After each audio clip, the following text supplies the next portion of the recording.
What a perfect intro. Welcome, everybody. Season 2, PGRU, Roundtable.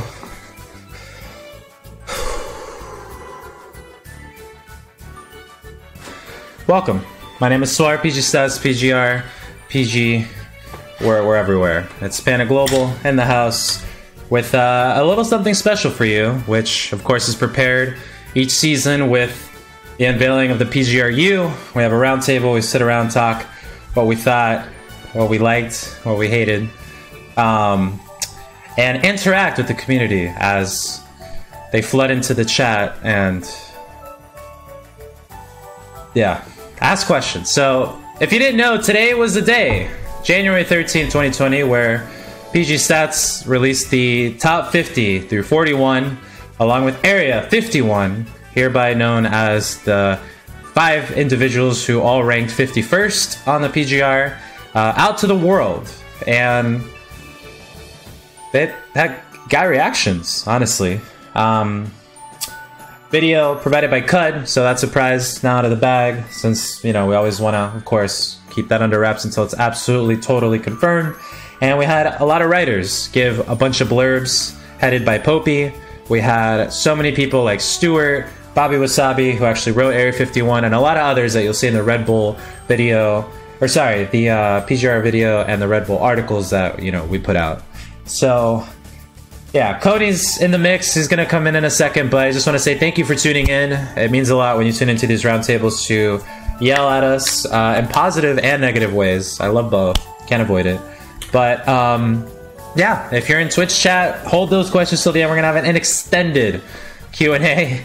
And if you're listening to us on Spotify, iTunes, all that, thank you. And if it's YouTube, now you're in the YouTube comments. So hit that subscribe button, that like button, so you can see the PGRU 40 through 31 as soon as it comes out on Wednesday. And you can react to that too. So we're going to go ahead and bring on the man of the hour, the other man of the hour, Coney. How's it been? He's actually right there. How's it been? Sup, bitches? What's going on? Welcome to PGR Season 2. It is now! The time is nigh! And here we are, talking about number 41 through 50. This is my favorite time of year. I love it. The chaos, the pageantry, the theater of it all. It's truly insane. I love it. How are you? Oh, I'm great. I'm thriving. This is You're thriving. You're living. Yep. I love talking shit. And this is the best season for it. I'm very excited. In other news, my baby's doing great. That's kind of more important, right? Juliet's wonderful. She's sleeping through the night. That is my beautiful baby girl. Tune in to Glitch. I don't think you'll see her because she probably won't be on the cam, but I am going to bring her. So. Okay. Shout-outs to babies. And shout-outs to Glitch, which will, of course, be this weekend. My favorite part about the PGR season is that I get to talk all the trash I want, and I'm not liable for anything because I'm just a commentator. You're just a commentator. Yeah, I'm a commentator. I can say whatever I want, and it's jokes. It's fine. You are held accountable. So this will be a fun show. I'm excited. Yeah. There's actually someone off camera that's like, say the wrong thing. Yeah. Yep. No, but yeah, welcome everybody. If you didn't know, this is the time where we unveil the globalized worldwide Pitbull edition rankings for Smash Ultimate. We've been doing it for Smash 4 for 4 years, and this is now a year into Ultimate. So maybe it's 5 years almost. Cue the SAS64 menu music. But yeah, we just released first season concluded with season 1 being last year into this year.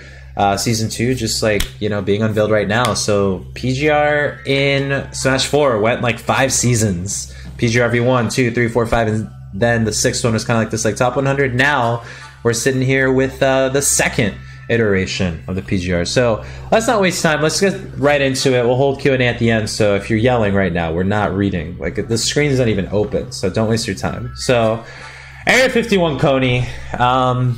That came out, and that had its share of impressions. What were yours? Yeah. So let's talk about it. So, let's kind of go through it. Let's build up. Let's build. Yes, exactly. You get what I'm getting at. I'm was on it. I think that's a name a lot of people sort of recognize, but don't really know how good he is. Maybe like other Japanese players that we're going to talk about in a little bit. But God help us all. Yep, that'll be fun. But I'm barely not making it through the top 50. Has insane amount of wins. Gacked, Ken, Coney, Raito, T, and the other T, which is going to be sort of a theme as we take a look at some of these lists. Just so many wins, especially from people in Japan. Yeti not making top 50, I know, surprised a lot of people. But did it though? I think so, yeah, because they're in... I mean, right now, a lot of people are talking about these other alternative rankings that factor in different things. Alternative rankings. Yeah, to go with alternative facts. Yeah, kind of. Yeah. I'm joking. Oh, cool. Orion ranked does great work. Yes. There's another that I'm not sure. I just always Orion. Barnard Sleep is amazing. So there's Stat Smash. I don't know if that has an official. That's the site. It's like off-brand stuff, dude. There's a couple different sort of. Different. It's like the Frosted Flakes that aren't Frosted Flakes. Now, Orion rank is always top 100, but they're yearly, so that's kind of like that's a good point. Yeah. People bring them up, but it's also like it's yearly. So you sure about what you're about to say? So, anyways, go on. Well, there are also issues with any sort of ranking. Like with that one, Yeti's rated considerably higher, but for some of those rankings, it's because of locals. I don't know if it's Orion or the other one, but on one of them, Dexter is like crazy high. It's like, wait, what the hell? But it's because Dexter farms Xanadu's and caves and grinds. He does very well at them. Dexter's a very good player, but like he in this ranking, he's like crazy high, like top 25. It's like, hold on. Let's go. So I think Yeti might be on the same sort of wavelength there, but we all know he's a great player. Maybe just not showing up this season. Maybe he hadn't gone to as much. I honestly don't know. I didn't see his name pop up all that much, but I know Yeti's sort of like a low key, kind of like a chilled out guy. I in the midst of all the crap that people were posting on Twitter and just like reactions to the PGR, Yeti was posting about bagels. So I'm like, okay, he doesn't. That's on brand. That's actually on brand. Wrath. Oh, sorry, I didn't mean to cut you off. What were you gonna say? No, I'm just like you skipped over our big boy, big laugh. Well, I'm building up to it. Oh, you're not going alphabetical. Okay, so let me jump around. Hold on. Production, hold on. So you're on Wrath, Yeti. Oh, my bad. We talked about Wrath Osborne, the man himself. Well, we'll talk about Wrath now because okay, the oyster thing got fixed. Good. Honestly, my bad. I think it was autocorrect, but LOL. It's fine. It happens. I don't know. Wrath surprised a lot of people too. Obviously, with the Tweak win. Tweak is giving out a lot of wins and upsetting a lot of people, I think. That Which is interesting. Hold on. Like a Tweak win is the be all end all, but also like if everyone's got one, then what? Like, well, it's weird because Tweak wins don't hit as like the Nairo win. That hits different, you know. Tweak win is different. Yes. Not to discount, like to discount Tweak, but to discount, yeah, I know. Yeah, and none of us could do it. He's godlike. But yeah, Wrath, Myron, LOL Myron, poor guy. He's why like, LOL Myron? What are you doing? Myron he's got the reputation, dude. Like best Olimar in the world. Buffs. Ever since the that was part of the problem. Ever since the Olimar nerfs, he just hasn't like recovered to the same standing. He had some very good wins, obviously. Zach Ray, Pandarian, Elegant Wishes, Suarez. Got a big list here. But couldn't quite make the list. But who gives a shit about all those people, right? What you're here to talk about is Large Lef, the sizable Swede. It is Leffen in Area 51, despite wins on Tweak and Meister at different points in 2019. Now, Tweak and the Ditto, though. He got the Ditto. Tweak and the Ditto, which means it doesn't count per PGR. Stop. Like we could be funny, but it's not. This is Leffen we're talking about. So, Leffen did well, but also attendance was in and out. Pretty impressive wins. But I mean, it kind of summed it up. The Summit win, so like 9th at Summit, with the win on Tweak, like doesn't soar you into like the 20s or the 30s. So I would want people to not put so much stock into that, but how do you ask people to not be down for Left? Sure. How do you do that? But his other results, I mean, the attendance was just like he didn't attend Evo, which I think at one point I saw someone not allege, but outright kind of be like, and he couldn't attend Evo, so like, how could PGR hold him against that for visa issues? And I was like, yeah, how can we? Like, we can't, we don't. So Leffen missed out on Evo, so that's a pretty big sizable chunk. But the rest, I mean, yeah, I mean he's there. He's right on the cusp. He could definitely upset a good amount of people at any given moment, but we're not talking about upset potential here. Sure. It's funny because like my friend brought up I won't say who my friend is, but he's another Smasher, and he was like, well, we can't like rank him higher because he didn't go to Evo because he might have done. That's some Minority Report stuff. Like, oh, well, if he was there, I predict he would get 49th and then factor that into the ranking. Like, you can't do that, you know? It's like, it sucks and it's unfortunate, but that happens. Yeah. But I do not allege to knowing anything about the algorithm, how it works, what happens. I will say I was surprised to see Leffen here, and I was surprised to see the number 50, who we'll get into in a second. A lot of this list surprised me, but again, I'm not the guy who knows the sort of the ins and outs or how this stuff works. I think it's a surprise to people, but I don't know if it should be that sort of, I don't know, eye-popping once you take in all the factors. And again, like you said, I think the biggest thing is that the Tweak win being at an invitational, yeah, it's a big deal, but it doesn't count the same as like, at least it's my understanding. I could be wrong about this. Please correct me. But like Mr. R got a win on Nairo at Evo, the biggest S tier, the huge, like the mother load, you know, as opposed to like getting a win at Summit, which is great, but you know, he got 9th and the lowest placing you get is 13th. Yeah. And it's not the trash talk. Leffen's very good, and those are all world-class players, but still, you know. Yeah, 17th at SmashCon main stage and 33rd at Shine, with the 9th at Summit. The attendance is pretty US based, which is interesting, considering it's like tournaments here are only supposed to benefit people here. But spending a lot of time on Leff, yeah, like he got the wins that he got, Meister Salem and Tweak. But then his losses are kind of a little bit punishing. So like Nitro, Blazing Pasta, losing to those players, and then he lost to like a ton more in terms of like, you know, because every tournament you go to, you're going to get 2 losses unless you win.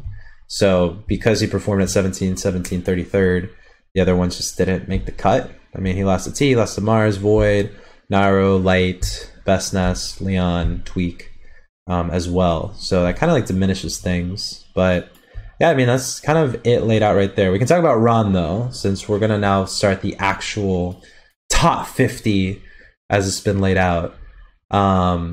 Final thoughts on Area 51. That's pretty much it. Leffen had a day, or a moment on Twitter, which was to be expected, but I don't know how much relevance that has now. I don't know if it was specifically criticizing why he was where he was, but he said he was proud of his results up to this point, and I would say, yeah, like he had an amazing time. But then there was like a call out at USA, and calling this like the back padding season, and then called out a bunch of players outside of top 10 for being lazy. Right, yeah, he had the same criticism he's always had, which is that, you know, if you're outside of the top 10, you're probably not working as hard as you should. And I can't speak to that, obviously, because I don't know how much these kids are playing. I don't know what they're doing, but he's always sort of had that idea that you're not working hard enough. And, you know, when it comes from somebody like Leffen, an EVO winner, it's kind of, you know, he walks the walk. So I would definitely sort of take that to heart. I think in terms of like, I hear what he's saying about the European stuff. So his issue is mostly that, you know, Americans aren't traveling to Europe the same way that Europeans are traveling over here. So, you know, Quick over there just got second at Valhalla to Gluttony. He's doing an incredible job, but it might not be sort of understood on the global scale that players here are sort of revered. Same with Space, same with so many other good players. And I think Japan having this huge boom, there's going to be a big spotlight on them because they've had like the biggest year they've had since, you know, for a very long time. So a big spotlight's going to be on them, and maybe, I don't know if it's up to Europe to like sort of band together and try to do the same. I don't even know if they can, because a lot of what's fueling that Japanese sort of boom is their players coming over for American events, popping off, like Shutone and Raito and T and the other T and Zachary and all these other players. I don't know if all of Europe as a collective can kind of come over and do the same thing. I don't know if they should even be sort of expected to. And I think that's kind of his criticism.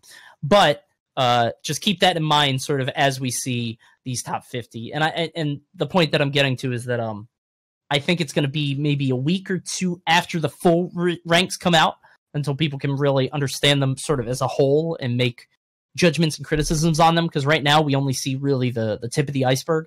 And I think a lot of people will know the top 10, but I think it's still worth sort of seeing all the way through. That's a long way to say let's get into the 41 through 50. Roll tape. So I made a video actually very recently and released it this morning on how the PGR works. That's linked on the Panda Global Twitter and the Panda Global YouTube. I am exhausted. So that rationale is all tied to that. The write-up coming up with the FAQ is also explanatory as to how things are done. Algorithm not being revealed is the same as it's been for 4 years based on the fan and, like I explained in the FAQ for the video, the player sort of thing. Like if you know that you're 2 points ahead, I'm not going to enter glitch, things like that. So satisfying or not, that's all I can tell you. But rolling into 50 through 41, we have the lovely intro made by Cud, coming to us from Japan, makes a JPR. And yeah, first up immediately, surprising many people. Surprised everybody. 50? I don't think anybody called it. No, I think we're surprised to see him at 50. I had him at like 32. Really? Yeah. Yeah, Ron? I've been tracking his wins. Look at that. Shutone and T. That's incredible. What a season. I think Ron is like sort of the Frozen of this season, right? So Ron, my man. Ron, also, by the way, peep this. X Factor. You know what's so funny? Not funny, actually incredibly sad. So we made this huge change to X Factor in which we don't even list the number anymore because of many reasons. One, it's a little toxic. It sucked when people are like, well, I'm top 20 by number, and then it turns into this weird, I don't know. It gets like, listen, like 35 people, 40 people took this Google form about how you did, with some people doing it on their phone, like some people taking great amounts of time. Again, the MPGR balloting is like super, like those people take a lot of time and tasks, and everybody organizes like people who have like a good track record. Not to say that like we don't try to canvas for people who are a part of the scene at that level, but like the X Factor is really just like a pulse check. You know, are you hot? Or are you not? Right? So when it's in the middle, it's a 0. When it's to the left, it's like, you know, you're a little negative. Ron was double negative, meaning not that it cancels, but he basically was just like a little bit less, you know, thought of to be at this spot. Probably placed in like the mid 50s and stuff. If you have 3 negatives, then you had like a Myron X Factor of like 30. But if you get a plus, then it's slightly, you know, in favor. 2 pluses, 3 pluses. That's all it was. Nobody even mentioned it. So that's just one change to the card, and everything else is organized with the best showings possible on the card, and then the S tier 6 panel. That's it. So for anyone wondering, that's that, and the overall score normalized to number 1 being 100. So we're starting at 50, going up to 100. Coney, rotate. So I'm curious, not to belabor the X Factor point, but the X Factor is one of my favorite parts of this, because I know one of the criticisms of the PGR is, you know, algorithm versus panel. I think the X Factor is a cool way to introduce sort of the panel aspect. I personally hate the idea of a panel for a ranking like this. I know some communities have done it. I think it's awful. But I liked seeing it here, and I really liked having the number. I understand why you guys would take it away. If you had to, I don't know if you can sort of say this accurately, and you don't have to if you don't want to, but with each, you said that, you know, if you have 3 minuses, that's basically like a 30. Can we guess that like each one is like corresponding to like 5 to 10? Is it like, it's really just that? It's not that really. It's kind of like, it's kind of like a standard deviation. So like, you know, how far away are you from the norm? So Gotcha. Okay. 1 would be like, you know, a lot, or like 1 would just be like, you know, maybe you're plus or minus 3, and then if it's 2, plus or minus like 5, 6, and if it's 3, you're upwards of 10. No one, like even from the numbers, had a negative double-digit X factor like in the 30s or even 20, maybe a teen, but that was it. Gotcha. But then the other feature that we wanted to show was, it's hard for each season showing what's valued, showing like the complexities of it, but the losses. So on this title card, he did not beat Ken and T. These are the losses, as you see in the top right under Yoshi's nose. So set count wise, he's 2-3, which 40%. I mean, that's pretty favorable. And PGR to non-PGR losses, he went 3-3. So he lost to Ken, T, and Proto Banham, which are exceptionally good losses, and the non-PGR Nesk, canceled. Yeah, TK3. And that is what, maybe hurt his score, from being higher, from being wherever. So Ron caused a lot of buzz, of course, because Ron right here, you look at Leffen's results, you look at his. But, we also had the Sumabatas and Umaburas pop off in Japan. And we were talking about it all season. We tried to tell people. Last Smash Center, Japan had like 16, 17, I think, percent of all points for the season. Mainland USA had like over 50, but like just Japan had over 15%. So Ron will be the case of someone who had small attendance, strong wins, very strong losses, and that nets him exactly where he got, no higher, no lower. And I think for many people that's jarring, because like many people hadn't heard of Ron, so there was a ton of disrespect thrown on his name, which shame on a lot of people for doing that. Getting ranked like isn't necessarily your choice, so that's just like, just because someone didn't make it and you wanted them to make it, that's not cool. So Ron was that case, and he goes to show that like in situations where like, yes, you apply the algorithm, like someone is going to benefit based on the parameters, maybe quote unquote in unintentional ways, but we can't fault Ron for not attending less, because again, the attendance bit that people have sort of tried to argue in the past that is really hard to manage, regulate, or even make. Do we drop your lowest performing tournament? What is that going to mean for someone like Ron? Or do we say you can only go to 6 tournaments? What does that mean when the Congo Saga turns into an S tier in the last couple weeks? You know what I mean? So that's where he sat. His data was pretty clean as a whistle, and he didn't suffer anything terrible. He also went on crazy losers runs at the tournaments that he went to, and they were stacked. Like those tournaments were really stacked, and because Japan's like really dense now in that talent, he outplaced all of them. So congrats to Ron. So oh, go on. I said this before, and let me know if this isn't fair to say, but Ron kind of strikes me, like I said, as sort of like the Frozen of this list. Like last season, everybody was like, wait, Frozen? How did this happen? And I feel like it's not... Oh, you're right. Yeah, the Frozen. Yeah, I don't think it's a result of necessarily like... I feel like, and this isn't to take anything away from Ron, we know he's very good, he's kind of riding that wave, right? Like last season, it was a big deal to live in Tri-State, to get all the wins, to farm them, and then Frozen had a few crazy good performances. Ron here is enjoying the benefits of like Japan's going to be very prevalent, and I feel like with wins like these, Shutone and T, and in these placings, he is that sort of Frozen of this list, and that's not to take it that Frozen's a good player, Ron's a good player too, but that's sort of how I'm interpreting it. Like he's kind of riding the algorithm as it stands right now. Do you think that's an accurate sort of way to think about it, or is it? I mean, yeah, like... Not to say the algorithm is right or wrong, just that's where it's going to put him right now at this point. Yeah, I mean, the thing is that, like, it's not even riding the algorithm or not. It's just the fact that he didn't suffer anything that damaging, and he did very well in the small events that he attended. So... like Leffen attended one more event, but then he suffered bad losses, and then like, he got the tweak win, but that was at Summit. So like that's really much that can be said about Ron, and that, pretty much starts the beginning of what today's impressions were, which was like, I can't see this happening, which, I mean, I'm sorry, that's what it boiled down to in the end. And it's not even like a cop-out, it's more so like Ron just achieved that. Like he attended like as not as little as he could, but he just attended like pretty much like the right amount.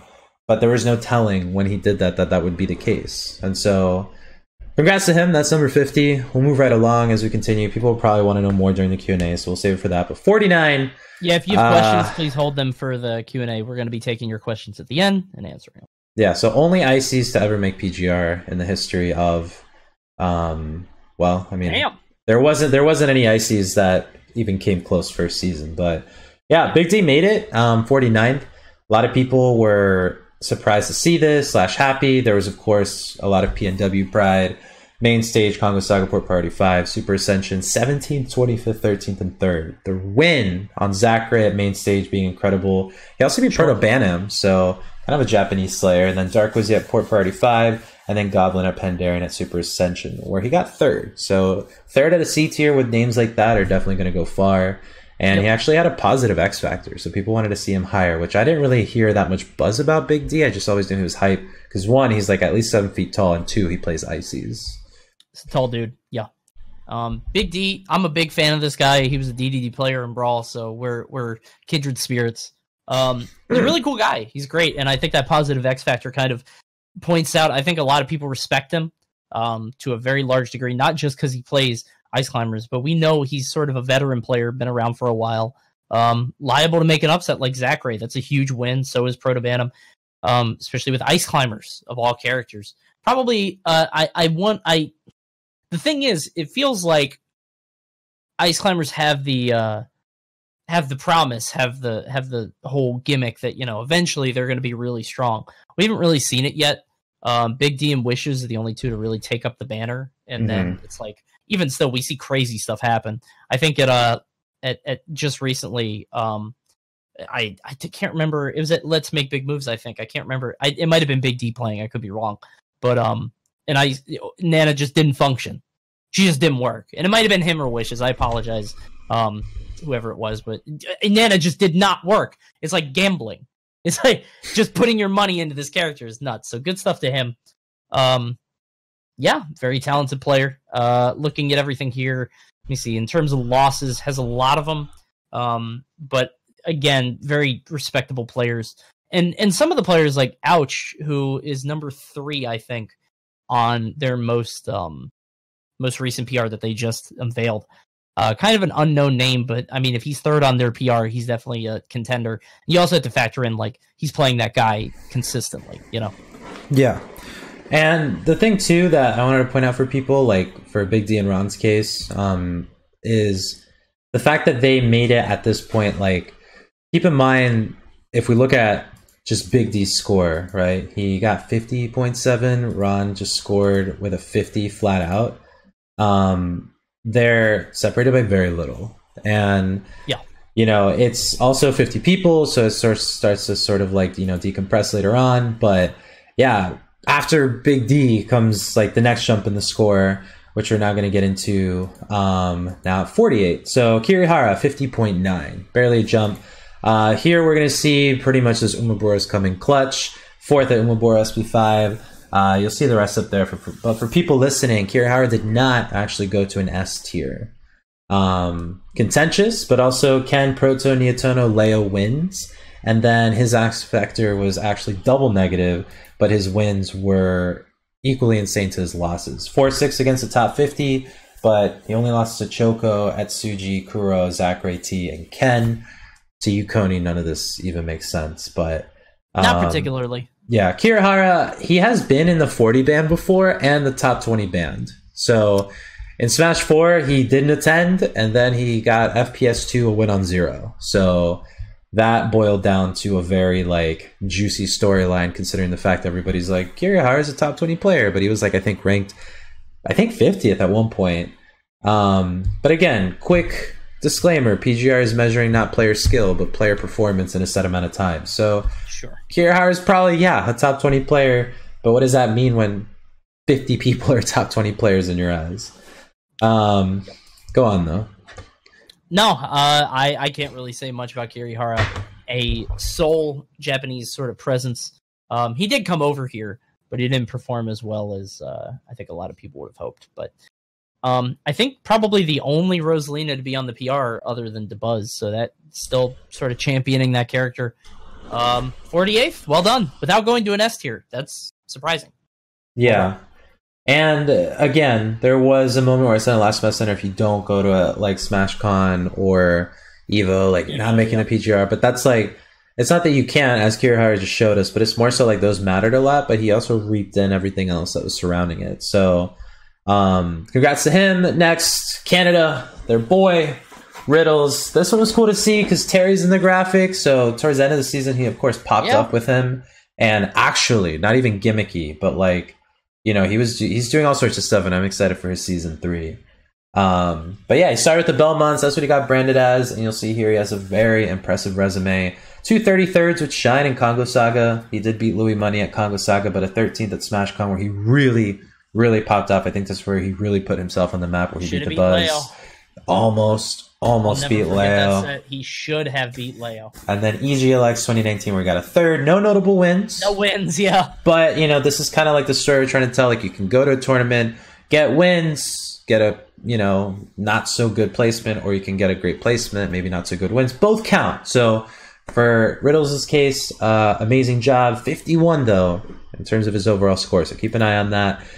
His losses, which we included on the second slide, featured maybe some names people didn't expect, but Black Twins, F Sharp, and Nick C, non-PGR wins, and then Esam, Coney, Rafiax, Kamame, and Leo. So he lost pretty much to very reputable players, wide array of characters. I don't even know the matchup spread for the Belmonts or even for Terry yet. So big ups to Riddles. I really hope he pops off season 3, like maybe top 30, top 35.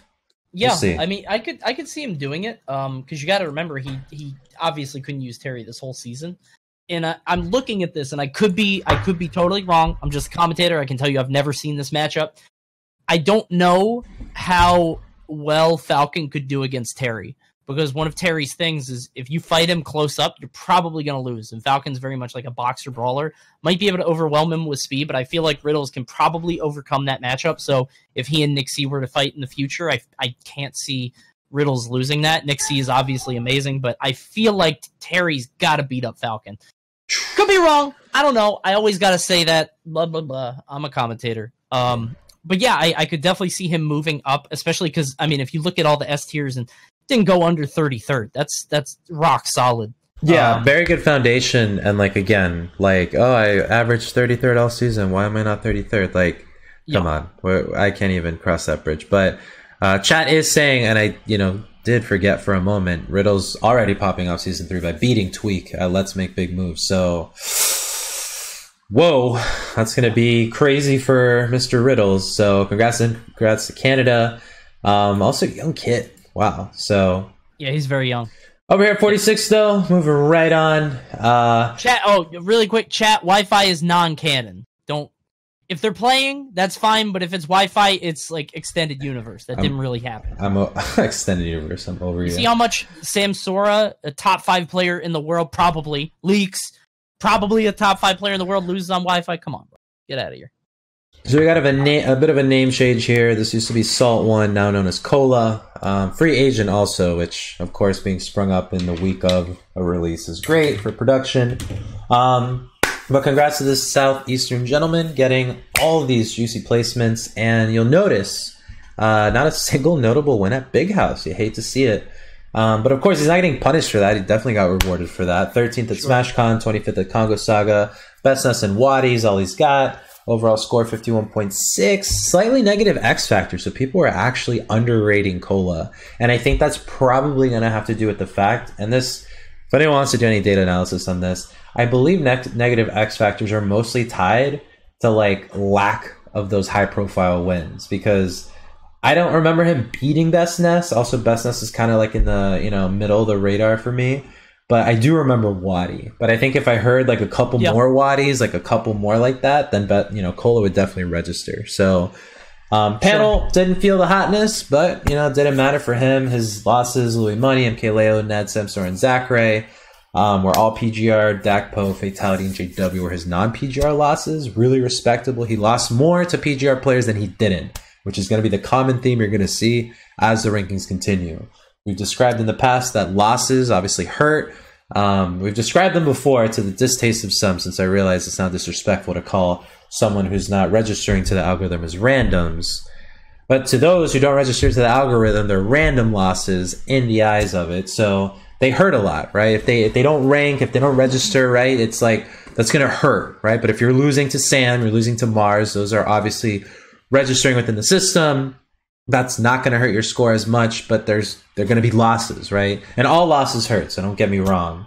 But of course, if you think about it, if you stand back, if you only lost to Leo all season, those are good losses. So Cole, in this case, very tight season. To be ranked where he's at, like in the lower 40s, still no shame. But we'll blast right along with. I know you want to cut through this, so I actually was curious. I went to go look up Cola's bracket at Big House because I was like, ninth place. Did he get the bracket? Right? Like, because sometimes somebody will kind of fall out early and they'll kind of ride that bracket all the way through. Spit that fire. Yeah, so I'm looking at this here. His wins at Big House were, and this is all in a row. He lost to JW, and he beat Daff, Advo, Black Twins, Kept, and Zenodo all in a row. So I'm going to go ahead and assume that either Kept or Zenodo made a big upset and then maybe fell to him. I honestly can't remember, but... Yeah, and what's interesting there is, like, Zenodo, right? I think he got PGR'd every single season in Smash 4. Zenodo beat JW, Prodigy, and Dyer. Yeah. So maybe, yeah. You said Dyer or Daff? You said he beat Daff? Dyer. Oh, he beat Dyer, okay. Salt one. Cola beat Daff. And then Zenodo beat Dyer. So it was just a weird sort of bracket mix-up. There's probably an upset somewhere in there, like in quarters, maybe Kept beat somebody really good. I don't know. But regardless, I mean, he had a big run, and it's surprising to see Cola that low in the X Factor because I feel like Cola's kind of like he's solid. Well, he's solid. Not just that, but like he's sort of like the underground favorite. I don't know. He's got a fan. He's got a fan base. He's got like cred.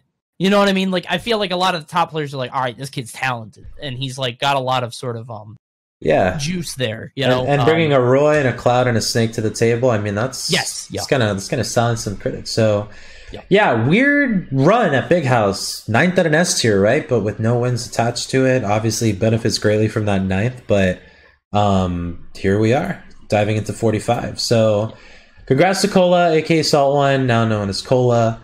We'll see another word later on, hint, hint. But yeah, we're going to hit 45 now with the person who, of course, went to Summit and had fun. Big love to Arfang and our gang. He did make it, and it was amazing, actually, to have him go not from semi-notable to like at Summit to now ranked. And 45 is a great spot for him. Top 8ing Big House. Look at these wins. Light, Wadi, Pandarian. The 65th at Evo definitely, put a stain on his record. You're going to see the S tier panels at the bottom, a 65th and a 7th, like polar opposites. But then, of course, you got the 25th at DreamHack Atlanta and the 4th at Tri-State Showdown. I was going to say Snowdown. Showdown with a win on Leon, who, of course, was a hot tamale immediately when the season started, basically with Defending North. He's got that Palutena secondary, but yeah, tell us what you spent with him in terms of time at Summit. What was he like? Garfang pretty much crowd favorite, right, going in? Oh yeah. I actually talked to him much. We didn't get to interact too much, but I remember he was playing Zach Ray in Losers, and I was in the bathroom and I could hear it, and I was like, get the win, dude. Just please get the win. He was 0-2. I was like, get the one win. And he didn't do it, and it's heartbreaking. But, obviously 16 of the best players in the world in one house. Somebody's sometimes going to put up a goose egg. And it happened to be Arfang. And if you look at the losses, it looks a lot worse than it is. Because in the loss, he's got the Buzz, Meister, 2 Nairo, 2 Zachary, 2 Samsora, 1 Mars, 1 Kameme. That is like Summit. Yeah, that is the Avengers of losses. You know what I mean? And even in the non-PGR losses, Wrath, who's Area 51, Prodigy, who's amazing, and everybody knows it, and Raidea, who's, not quite at the same level, but we know he's good. Florida boy.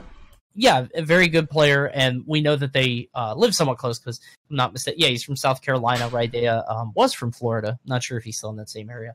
But, yeah, I mean, this is a respectable sort of list here, and really culminating in that Big House run, kind of that Cinderella story.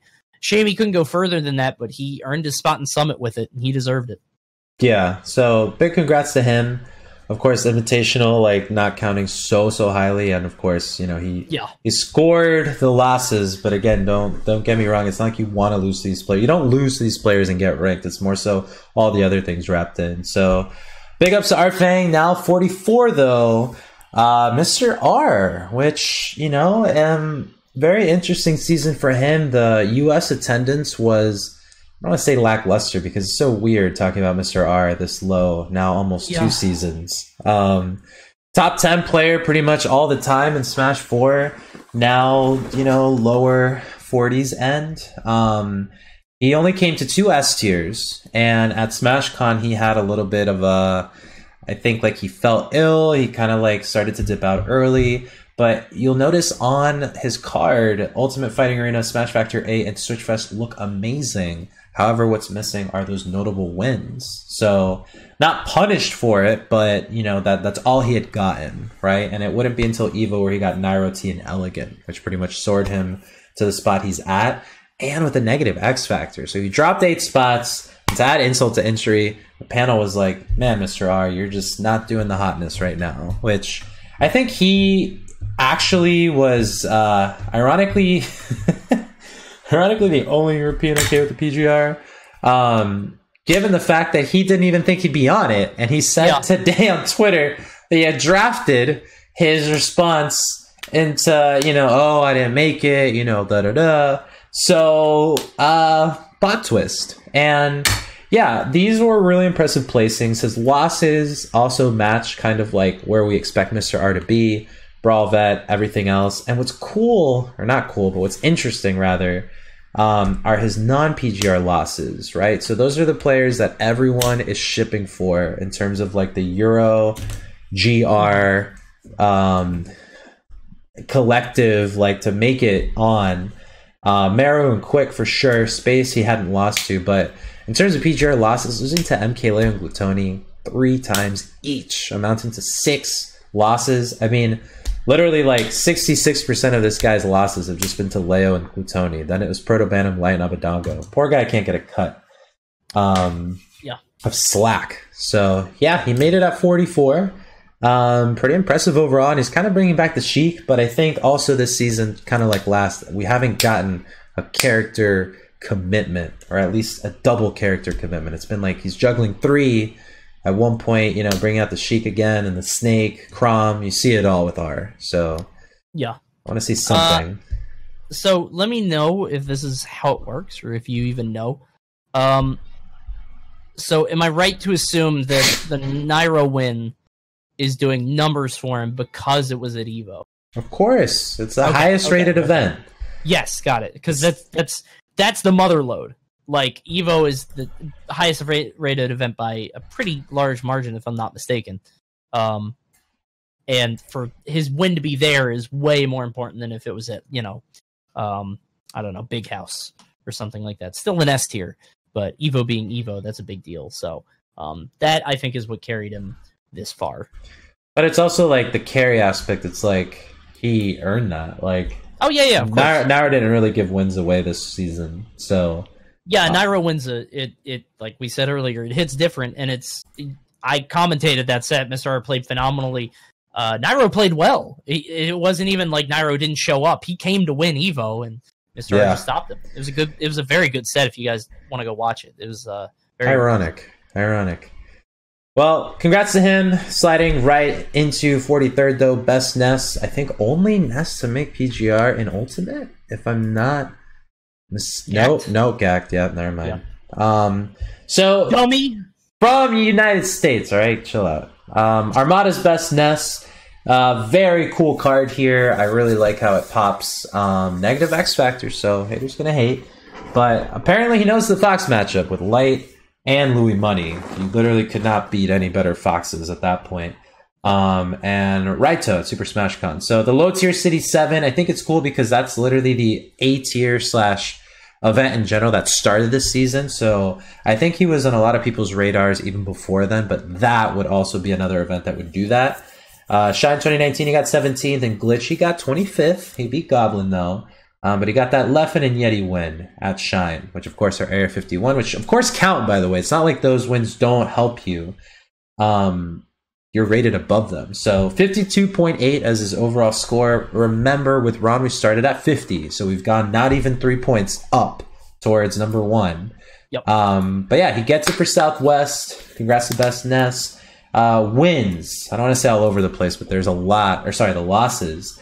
Losing to Big D twice, Cola, Pandarian, Salem twice, T, like the drink, to Buzz, Leon, Riddles, and Samsora. And then his non-PGR losses, Juice, Mute Ace 3 times, Shogun, Schroeder, Mr. E, MBD, Sinji, and Vinny G. 10 losses to non-PGR, 12 losses to PGR. Seems like it would be like a PGR level player loss and winners, and then, it could be either or. I mean, I'm not going to theorize it, but we can look at his bracket runs. No, I hear you. Yeah.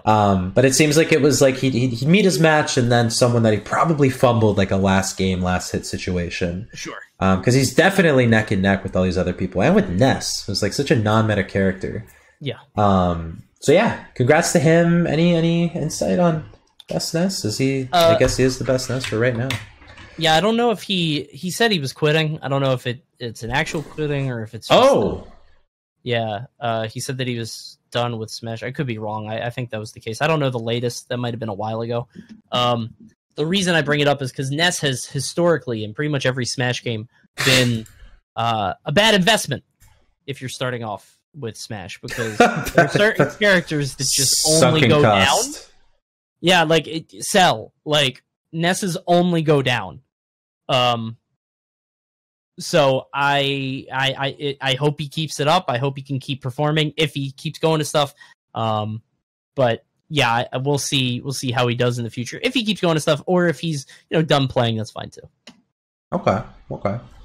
Also, I don't know if I misspoke to the chat. I don't know if Gak made it this season. I just mean like he's been PGR before. Yeah, that's what we meant to say. I don't know if he's on. I don't even know he's on. You were saying if Suar said if a Ness had ever been PGR'd, and we said, this is how telephones start. This is weird. Anything I say into this mic is like, it might get clipped, and it'll be on Twitter before we notice. That's why, you don't know. You don't know. Coney's actually ranked. This is why we can't this is why, quick aside, we can't do April Fools. It's like an org.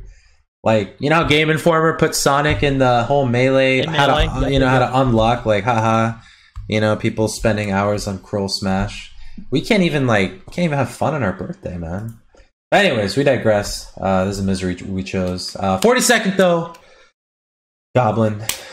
Florida boy, of course. Really tremendous season. A lot of reactions. A lot of impressions. But for the most part, look at that X Factor. We kind of knew. Yeah, we kind of knew he was going to be somebody people were looking out for. He's built quite the following on Twitters, and all with Roy. So he's got the X Factor. He's got the wins. He's got the placements.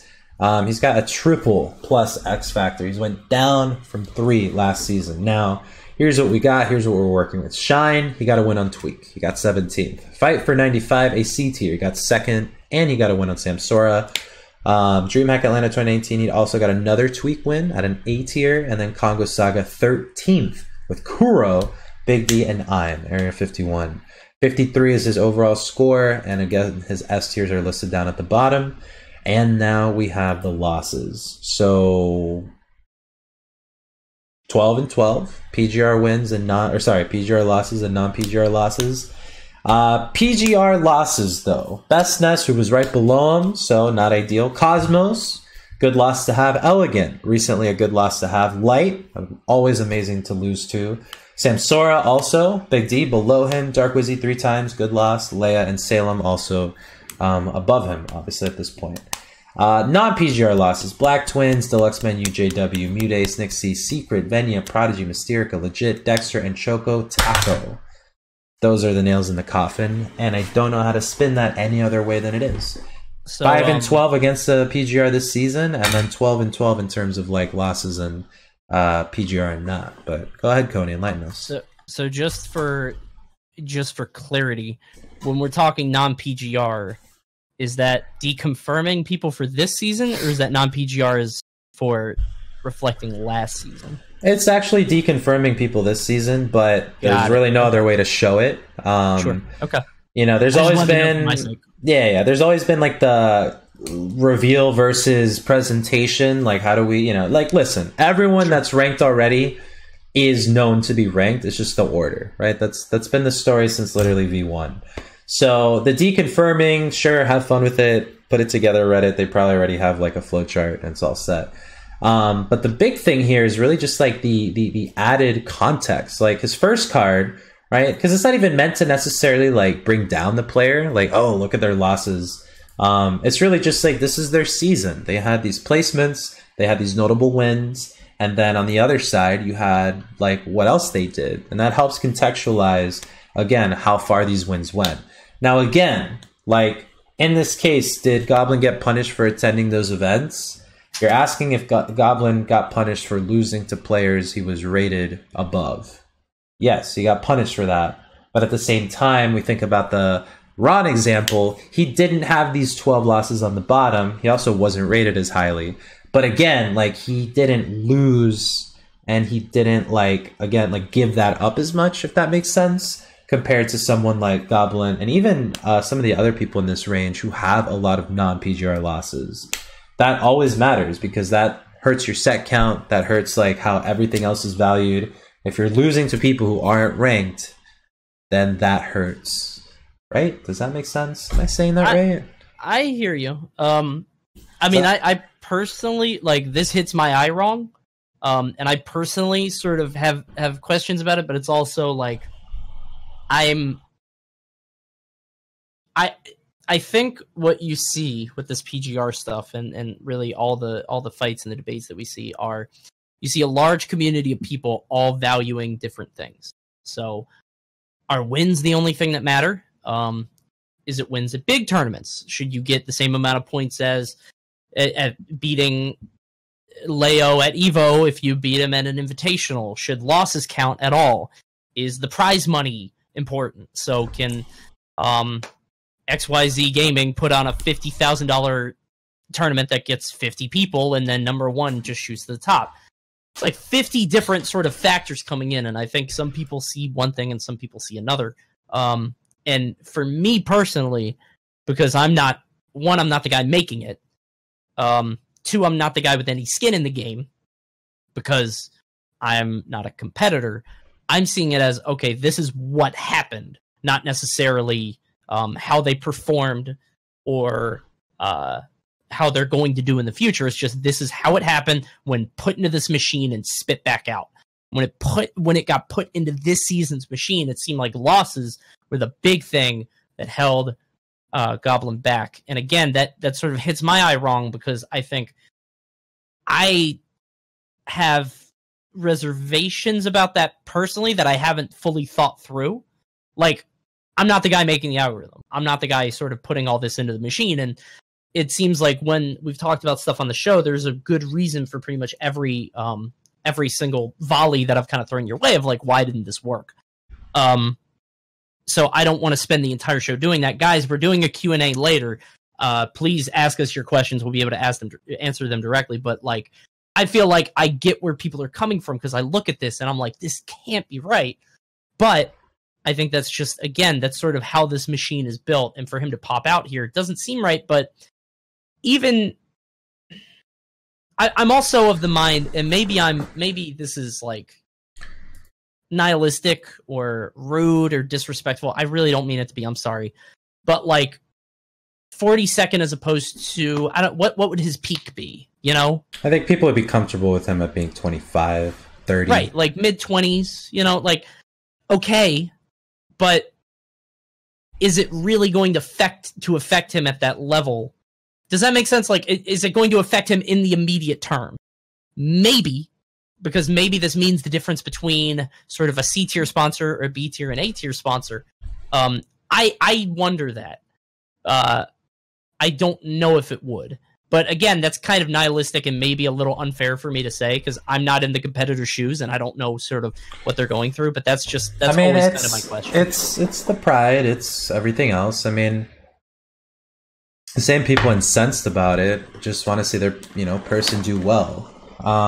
For Goblin's case, I think like what quickly takes like shape is the fact that Twitter, everything else, really starts to reinforce like what you hear, right? And so I think these tweak wins, right? People want the tweak win to like go above everything else, to go above the 129th at SmashCon, the 49th at Big House. They want it to go over the 12 non-PGR losses. They wanted to go above all of that, and at the same time have these things also matter in other cases where maybe they want somebody higher or lower. So to that, I honestly say, like, listen, we set out to have this accomplished goal of rating these people as like the 50 most accomplished players in this set amount of time, and I think we did it, and I think it stands to show.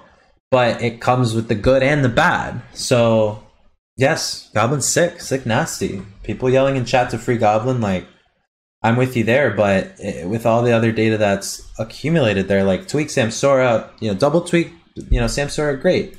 Win rate for the season, under 30%. Like, in this case, yes, Tweak and Sam are carrying him, but for all the losses under that, like, it has to count at some point for somebody. And if you're going to make it count as little as possible and get him to, like, this would be the MVD of the season. I think a season ago or one season, somebody was like 1-14 or 1 in something.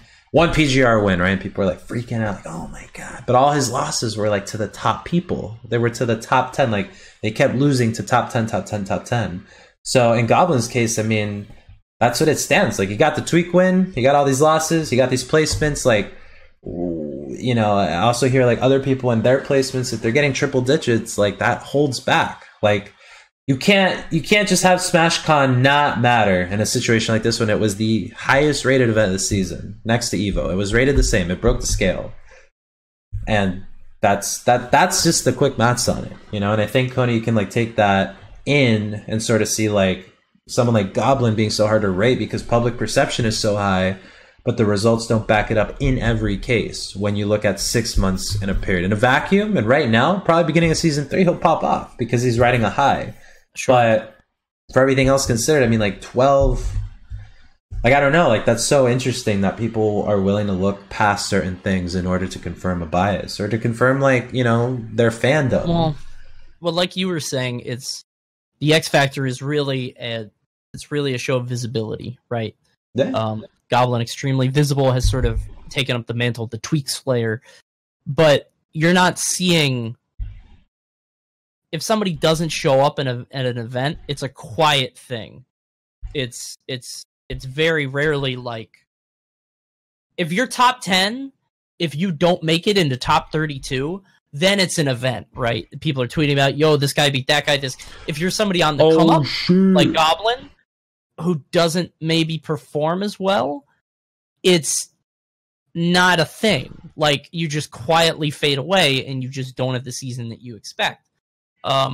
Obviously he had an amazing season, but I feel like that's sort of where in a community where wins and sort of the pop off and the upset are so valued, losing to the people that he lost to quietly without it being like Dexter beats Goblin. Not consistently, I don't mean to say it like that, but Dexter beat Goblin this season and nobody's on Twitter like, yo, Dexter just beat Goblin. Oh, snap. But if Goblin beats Samsora, then it's a big thing. You know what I mean? It's like a level of scale. So I feel like that might be sort of warping perception in a way. And I feel like like I said, this hits my eye different because I think I'm in that camp too. And I think it's sort of the, like, I feel that. I feel all the people that are like, wait, what? But I'm not the guy making the rankings. I'm not the person making the algorithm. And this is just sort of how it spits out. But I don't want that narrative to like take hold either, because not only should you have a shirt that says that at this point, but it's also you know, it takes in it all the pieces that we give it, so we try to give it as much. And again, like everything else, we're gonna move on now since people want to even move on themselves. I know we were on this for a while. It's but to provide context, chat, to provide context, everybody, like the robbing, this. I mean, there's no benefit to robbing anybody. I promise you that. Right. And for what it, we don't get it. You guys don't get anything about of like, you're not like yes. Out of the top 40. It's the Tom and Jerry closing the door, or the Tom. Sorry, but yeah, I mean, for what it's worth, as these rankings go on, you'll start to see that take more and more shape, and then it's always that way for 21 through 50. So much of them are the weird cases, the people with low attendance and good results, the people with good wins but bad placements, the people with amazing results but bad losses, the people with high attendance but bad losses. So the top 20, where it becomes indisputable, is a different story. But here at 41st, we have now Hikaru. Interesting story, because we got the 17th at Evo and then the Coney and the Leia. So here we go. Here we're talking. He won a Sumabato SB7 with no notable wins. That's a B tier. 9th at Umabura, SB6, 13th at SP6 as well. With Evo being the pretty much cornerstone of his ranking, 2 and 5, not a lot, but again losing to Atelier, River, Some, Kept, and Rockstar Race, Kuro, Raitu, Samsora, and Proto Banham and Ken. So, Hikaru, Pokemon trainer. Look at that X Factor, bro. Oh no. I know. Oh no. That's a heavy negative. But he did the thing. He did the thing in Japan, which again, that's gonna count. Like, we can't not count what's happening in Japan. And he also did it, you know, with a volley of characters. So congrats to him. He had a lot of attendance in the past, coming to 2 GGs, and here he is. So that's Hikaru at 41st. I think we should probably boil it down now, since we're gonna have quite the Q&A. Yeah, but there we are. Hikaru, Goblin, Best Nest, Mr. R, Arfang, Cola, Riddles, Kirihara, Big D, Ron, 41 through 50. Yeah, that's gonna boil it up. 50 all the way to 53.5. So you're already looking at like slivers in terms of gaps. And yeah, unless you have a final point on Hikaru, were you surprised at all? What'd you think? I was surprised. But again, it's because I'm a Baka Gaijin, and I'm only really in tune with what's happening here in the West. So I saw 17th at Evo, and I was like, oh, that's really good. But I haven't really been keeping in tune of how he's been doing in Japan. So yeah, good for him. Well done. 41 is very good. Yeah, 41 it is. Pretty insane character spread here, if we could just talk about that.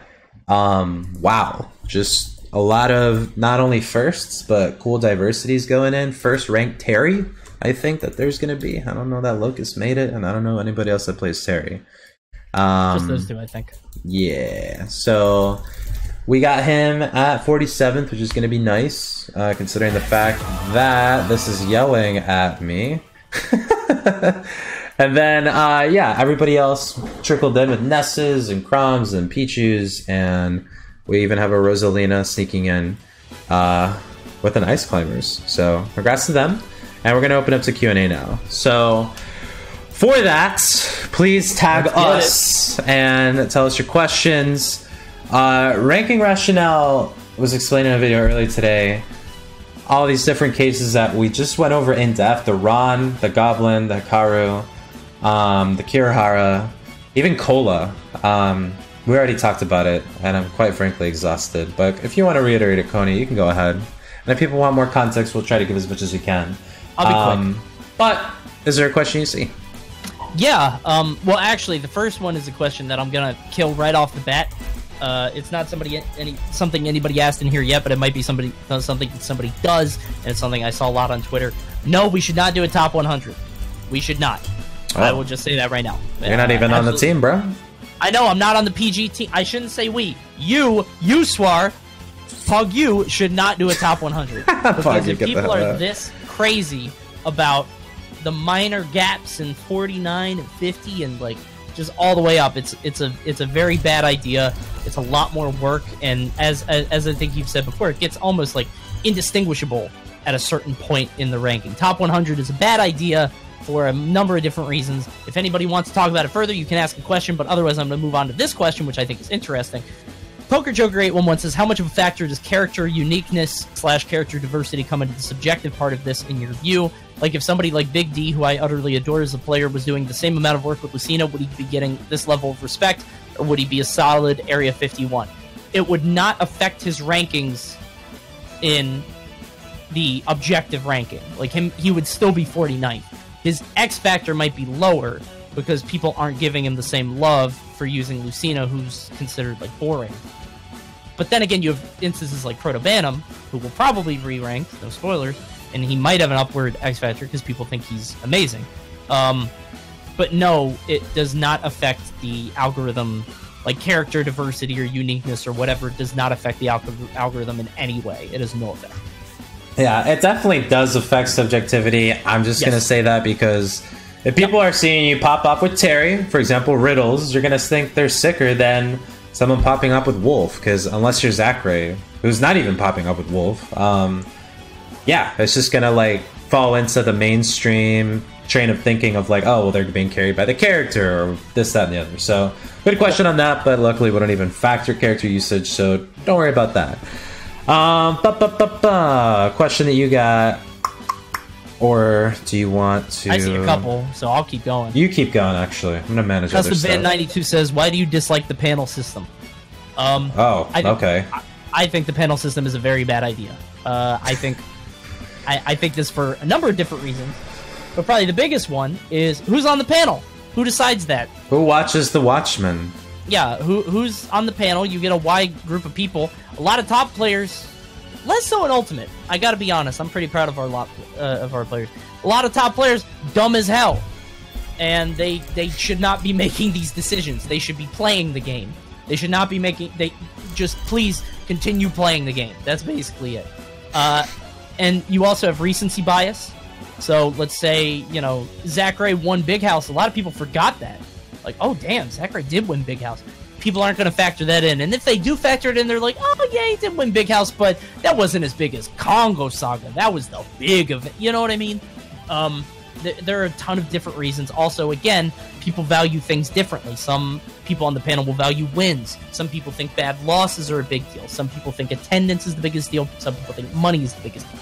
Some people think Big D should be 10 spots up because he uses ices, bro. Yo, that's so hype with ice climbers. When really that shouldn't matter. It should be results.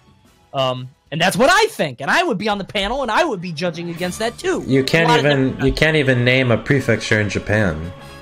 Yeah, I found out recently. I felt very similar to Slime. No, I felt very similar to Slime. I didn't know Kanto was a real place. Blew my mind. I was like, wait, what? Like the Pokemon place? Oh no, that's Coney. Oh no. Well, why did they do that? That's not fair. Like Galar isn't, you know what I mean? That's not real. So, I don't know, it's stupid. Anyway, panels are a bad idea. Panels also, like, yes, Melee has one, and yes, we also handle Melee, but like Coney said, the scene is so, like, it's so fresh and new, right?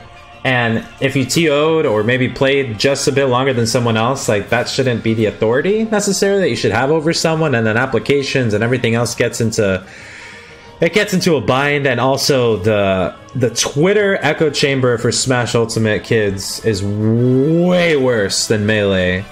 I actually haven't seen anything going on in Melee for a long time. For the last thing I saw from Melee was that tournament that they camped out and everyone got drunk at. That's such a Melee on-brand thing to be, like, and before that, the Pound Crab, right? Who could forget? But yeah, Smash Ultimate Twitter, bro. You can, like, say one thing and have it come the next day amplified. Everyone's saying it was one tweet by some guy with 35 followers, dude. I don't know. Anyways. Yeah. Wait, one more thing, really quick. I see another question. Why does the algorithm solve problems that the algorithm still has innate bias? Yes, but the algorithm bias can be addressed. I can't tell Chucklehead448, who's number 8 on the Arizona PR, who's on the panel, stop caring only about wins. Losses count too. No, they don't. They don't count at all. I beat Yeti last season. That means a lot. So this person should be higher. I can't fix him. I can't have a rational discussion with that guy. And a lot of these dudes are young. Like, and they don't have the sort of experience to do this kind of objective ranking. Like, algorithms do have biases, but at least they can be sort of addressed and sort of fixed. I mean, that's more obviously your and Practical Tasks' forte, but I feel like that's easier addressed. Okay, so yes, I want to quickly point out like the anti-bias sentiment. Like, I think bias has obviously like a crazy connotation for the negative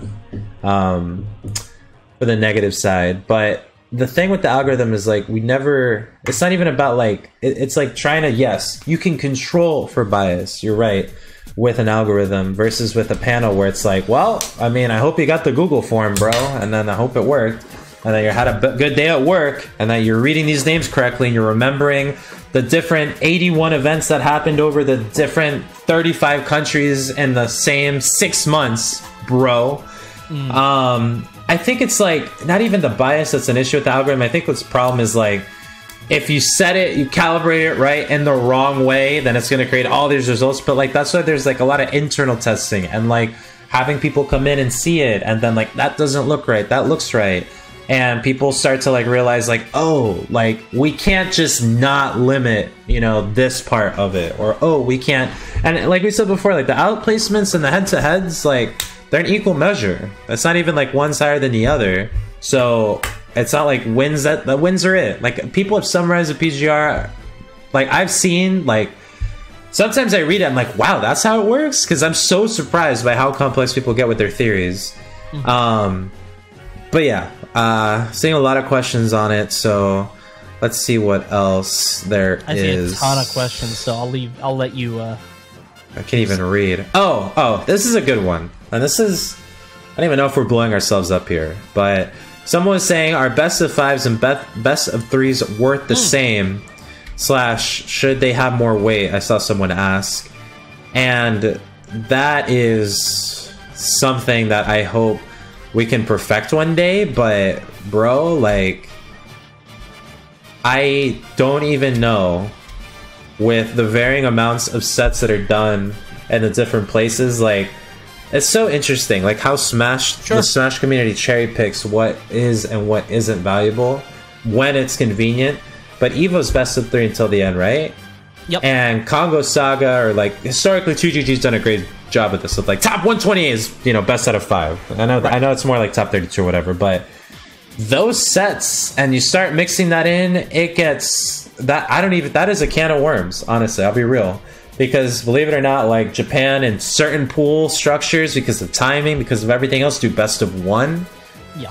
Which we always try to just, you know, we have like the top 32 bracket we measure. But that is like, that is a lot of noise. That's a lot of noise. You're also talking about like a 2-0 considering like to a 3-0, like, yikes. And there are also some events that like you don't know.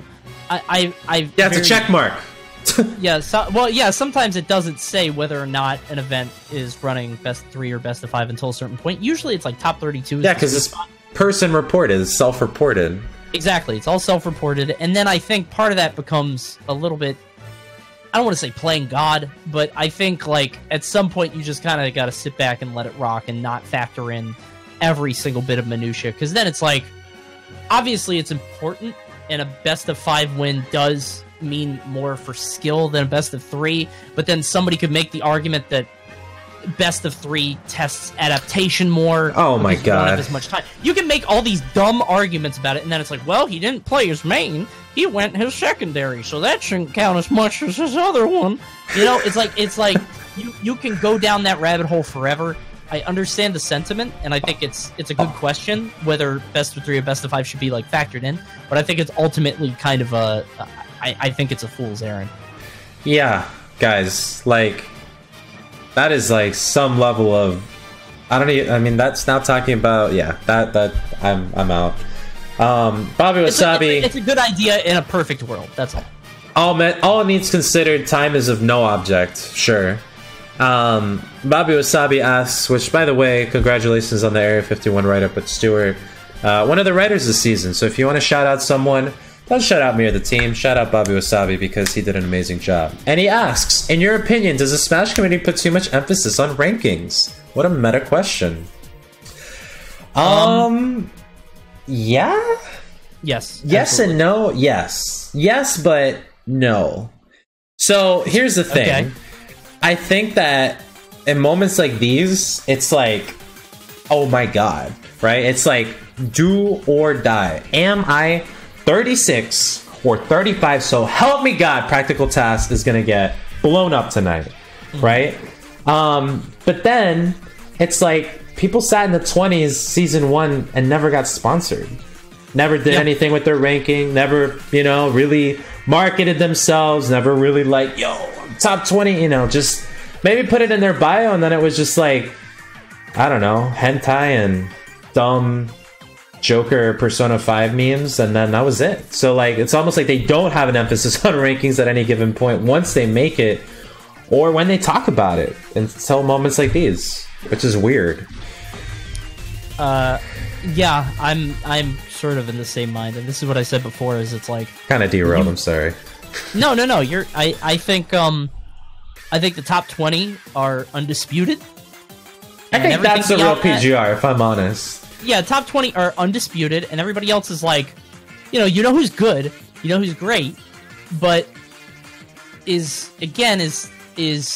31 really that different from 36? I think top 20 throws the party, and everybody else is like kind of invited. Not to say, like, guys, listen, it's not that 50 through 21 doesn't matter, but it's just like, listen, like the names that pop up in 2020 over and over, like, they're in the higher echelons, and they stay there, and they smashes all facets of their life. So just keep that in mind. Well, it's about like, what are you doing with it, right? If your goal is to be the best Smash player in the world and to make a career off it, then you shouldn't worry about being 36 or 48, or you know what I mean? Like, your goal should be to be in that top echelon, to be in that top 20. And this minor setback, it sucks, but it's ultimately like, it hurts to hear, but you got to keep going if that's your ultimate goal. If it's not your ultimate goal, okay, whatever, but should it really matter to you anyway? I think the problem is that Smashers have this, like, no, let me just be clear, no other game, to my knowledge, no other fighting game has this much reverence. They don't even have anything like this in terms of rate. Like, for other fighting games, like, yo, Sonic Fox is OD, and that's it. Like, Sonic Fox is nice. This is a weird, it's a weird phenomenon. I'm not sure if I like it even after all these years. But not even other games. Like, I don't even think Counter-Strike. I think like the teams are just playing at their team houses, making $100,000 a year. Yeah, like I think the issue is that Smashers like take these rankings, and again, if this is your sort of your life's goal, your dream, whatever. You're in it for the long game anyway, because like you said, people within the top 20 still, some of them don't even have the jersey, and it's like, well, what the hell? Do the rankings matter? Yes. Do the rankings matter? Kind of no, low key. Listen, there's always next season. There's always like the next big thing. This 5th DLC character is probably going to be in the middle of the release, right before Genesis, patching. Like, then Genesis seeding is off. Then Penguins. Like, listen, it's the flavor of the month, right? Or flavor of the week, or day rather. It's only Monday. Area 51 in the span of 2 hours went, I think, to like almost 3 million impressions just based off 5 paragraphs. You gotta love it, but. I'm trying to go to this next question, but it's like a word problem. So I don't know if I can do it or not, but I'm going to read it just so it's heard. K-Love asked Panda Global, so let's suppose Tweak is number 1, and then for some reason Tweak is number 20 while the season is calculating. Let's say unknown player beats Tweak. Does the PGR take number 1 Tweak or number 20 Tweak when calculating unknown player beating Tweak? Is it end or beginning of the season? Or somewhere in the between? Find X. Okay, I can do this. So, iterative calculations. A lot of people are upset that the PGR wins are calculated the way they are, in the sense that, oh my god, I beat number 5 in the world in July. Where's my number 5 win? They're Area 51 now? Oh my god. Alright, listen, it goes both ways, because Meister not being ranked season 1, okay, and now you got that win on that very nice top XX player. Same deal. So like the wins are calculated by where it all finishes at the end. If Meister had a good season, you're gonna get those good wins. But for Twitter, yes, you beat a top 10 player. Tweet it. Go ahead. But in the situation here with Tweak, you're gonna get wherever he ended that season. If he ended near 20, that's what you got. If he ended at 2, that's also what you got. So people have like a bad taste on that, but also it's like you would need a live updated ranking to like track everybody so that it would be like something that sits well with you. And I think maybe that's our mistake, because you're branded as top 50 for 6 months, and so you're 11th for literally 6 months when your results show otherwise. But the alternative is a live ranking that is just gonna like destroy everything we've made. Or not, that's dramatic, but it's more like the scene that would require a scale that's just not realistic. Like globally, like people can't even submit brackets to like their own PRs. Like what? That's a lot. That's a lot. Anyways, you see another question? I'll take 3 more. Oh god, there's so many. It's tough. I'm trying to find stuff that isn't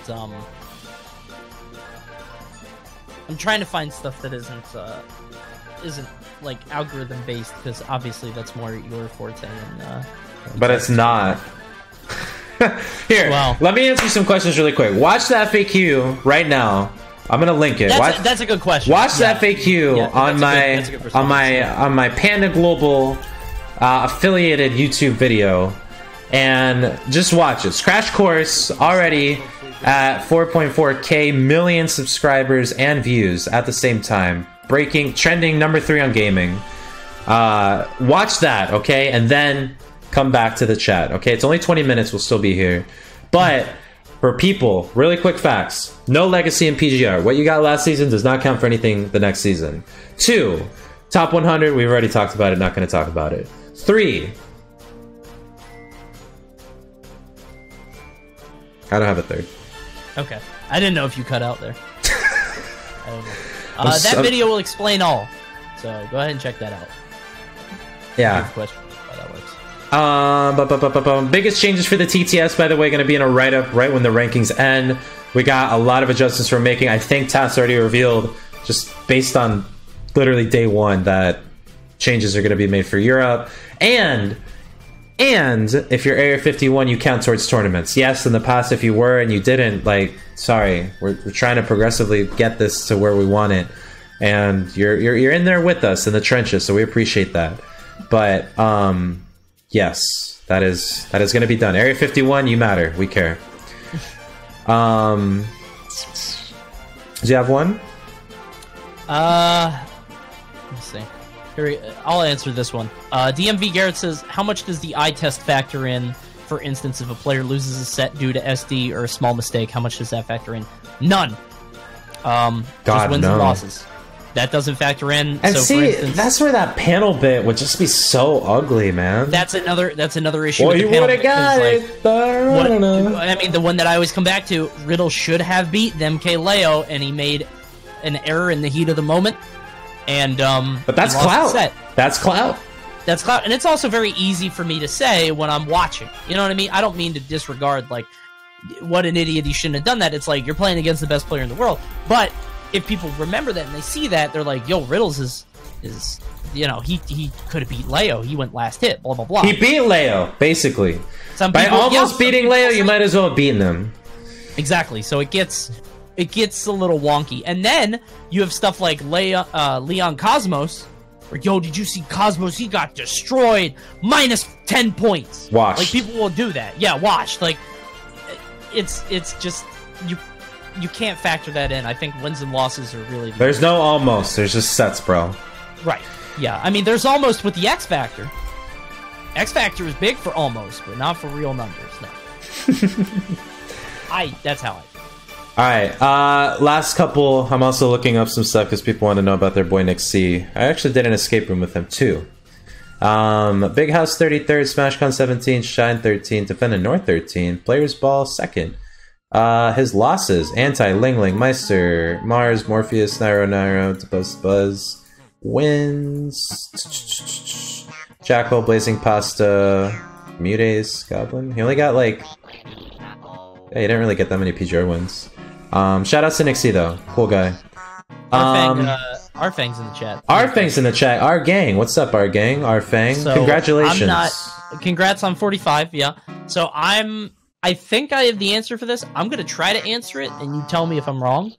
What did he ask? Because I'm not the PG guy. I keep saying that. I'm on PG, but I'm not PG stats. I am not PGR. So I'm gonna take a crack at this just based on my brain, and tell me if I'm wrong. So he asked, let me see, chances of making the algorithm public in the future. I think there are a couple issues with that. First and foremost being, one, you kind of open it up to just everybody creating their own versions of the rankings that are slightly twisted. Like you have 50 different versions of a PGR, but this time only... And this is silly, but this time only Mario characters. This time only Star Fox characters. This time, your worst tournament is taken off of the curve. This time, we only count invitational. It just opens up way too much. Then you have the issues of other like publishers or publications sort of scooping it. So like ESPN now presents their top 50 players by taking your algorithm and your work and then maybe slightly altering it. It, I think, sort of devalues what you guys have done. That's how I see it in terms of what I think the concerns would be. But what's the real answer? So, by the way, shout out to Arfang. I think the algorithm being public would mess up everything in the scene as we've come to build it. Not even as the stats team, but as the TO side, then you have as the player side. Yep. That's the thing. Like, listen. I didn't even mention that. You're right. Yeah. I think we got some ideas for how to, like, do something that exposes the algorithm to eyes that can, like a panel, some sort of, like, situation that we hadn't done before.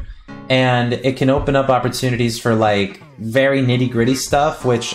Again, it's like, then it's their bias, right? And then who's a part of that? I don't know. There's so many different things that we can try. But if you knew Arfang, that you were right now sitting pretty at maybe 33, right? You're looking at that glitch invitation on your desk from Gimmer, maybe it's like, yeah, I'm gonna chill. I'm gonna chill this week, right?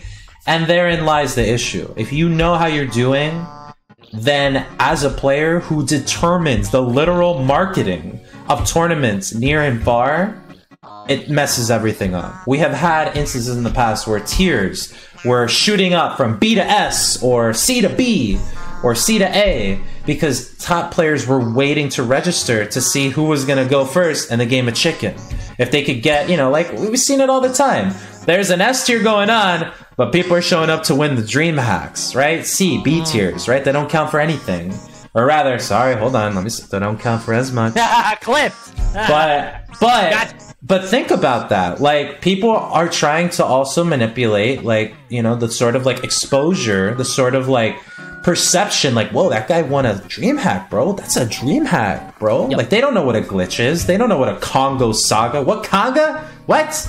No.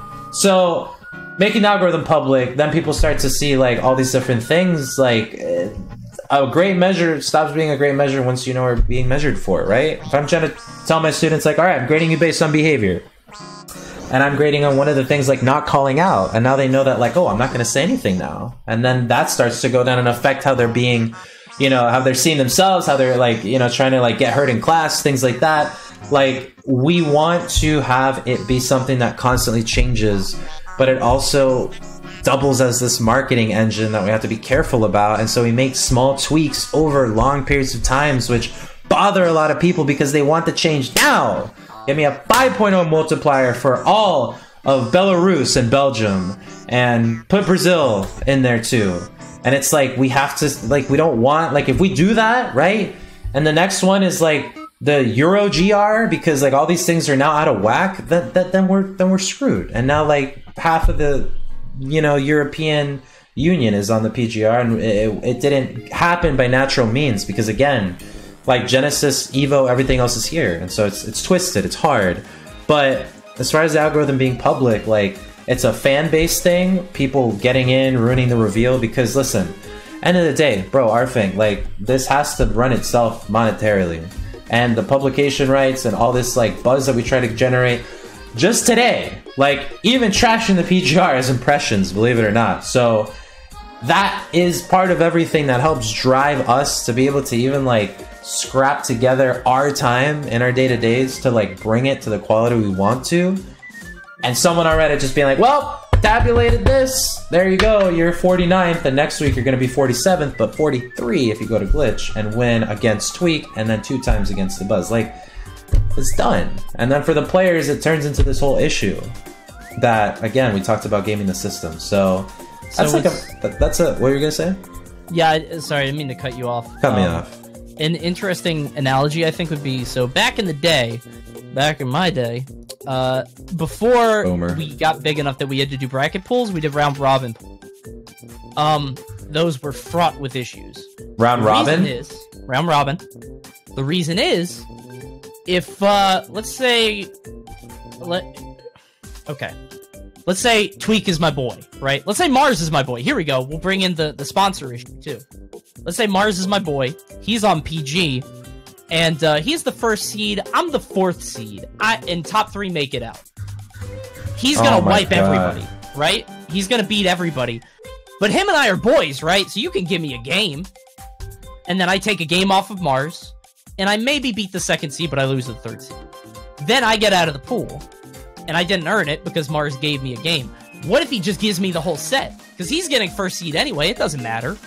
That's the issue with the algorithm, is that if you know sort of how it functions, you're going to do stuff like that. People are always trying to find ways to sort of game out the system. That happened all the time with round robin pools. And it would still happen if that happened really in Smash with the homie culture and with sort of the just everybody's boys, right?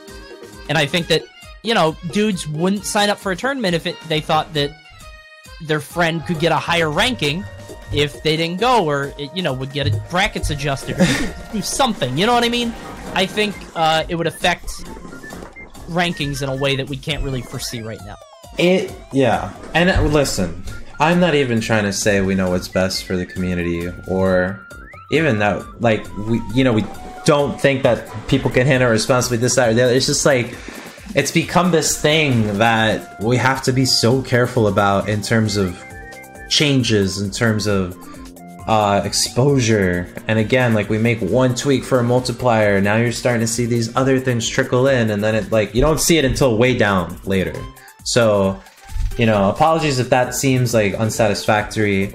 Like, the most we do is like just show all the data we use. Like, this is the data we use. Like, clearly, if you saw we missed an entire bracket, then whoa, PG, like, we have fact checkers, we have teams of people. These are all the brackets. These are all the DQs. These are all the DQs that were reported as DQs, but they were actually bracket wins. These are all the bracket wins that were actually DQs. Like, we comb all of that because we want to get the best and cleanest, purest data that we can. Because again, Smash GG is all self-reported. / it's already on Smash GG, which is a pain. So that's the most we can do, show the data we use. But any question, I think last two, any case, because we're about to hit an hour 37, maybe, or we hit 37, we're gonna hit 45. Now I'm delirious. But Coney, if you take one final one on your side, I'll take one final one on my side. Make it juicy for Coney, make it juicy for I, and you'll have a shot at it getting answered. Yeah, please do. I'm gonna let you pick the first one because I picked a ton. So. Okay.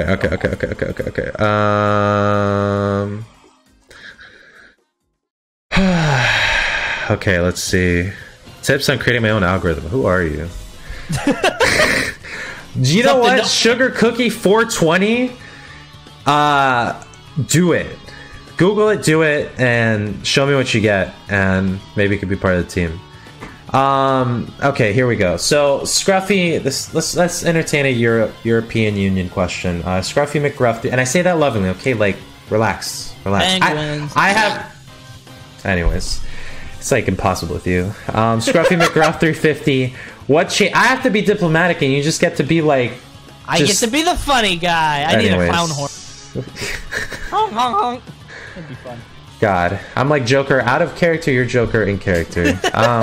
What changes can be made to reflect European talent and make it easier for players like Quick, Space, and Maru to rack up points?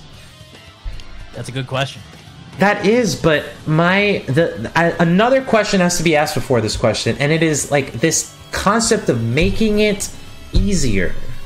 Where does the responsibility lie within a statistics organization to make it easier for any given region, whether it's Europe, whether it's Korea, which shout out to Korea, they made it onto the TTS this season, whether it's like Mars, the planet, once we colonize it. Like, I cannot make SmashCon count any less, and I cannot make the events in Europe count anymore in the situation where they are the size that they are. I think we're in this weird space where like Maru and Quick and whatever, and they trade sets with Gluto, and everybody thinks they're amazing. And of course, you know, when they come here, like, it's not necessarily the story, or they don't come here enough, or they got the visa or all that. But like, what is to be held responsible? Like, where's our responsibility is what I have to ask before that, because I don't understand making it easier. Like, what is making it more accessible? Maybe like we dropped the C tier range to like make sure like tournaments can hit it, but then what does that mean? Like, Maru, Quick, and Space can win every C tier for the rest of the year in their home country, and that like, if they don't come here, what do we do? What do we do? Does that sound right, Coney? Am I going crazy?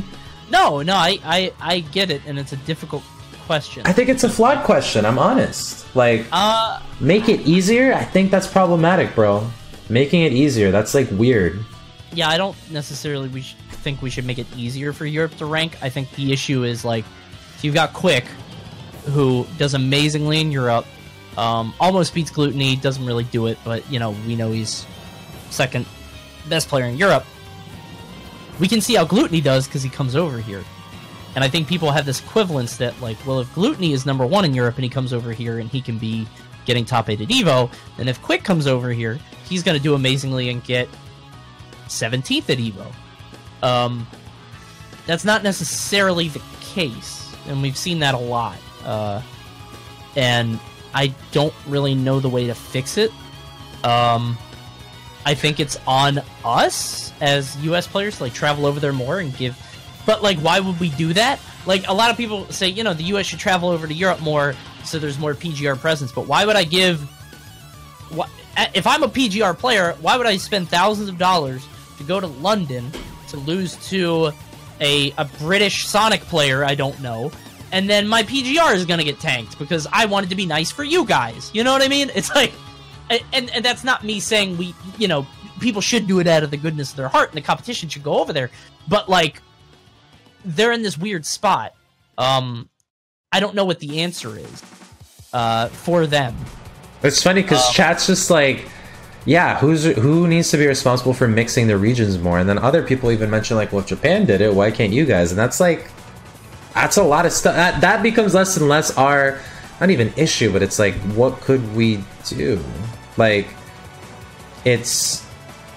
I think what you need to do, as my you're going to hear a lot of that this weekend. Me and TK are running 2 things into the ground and one.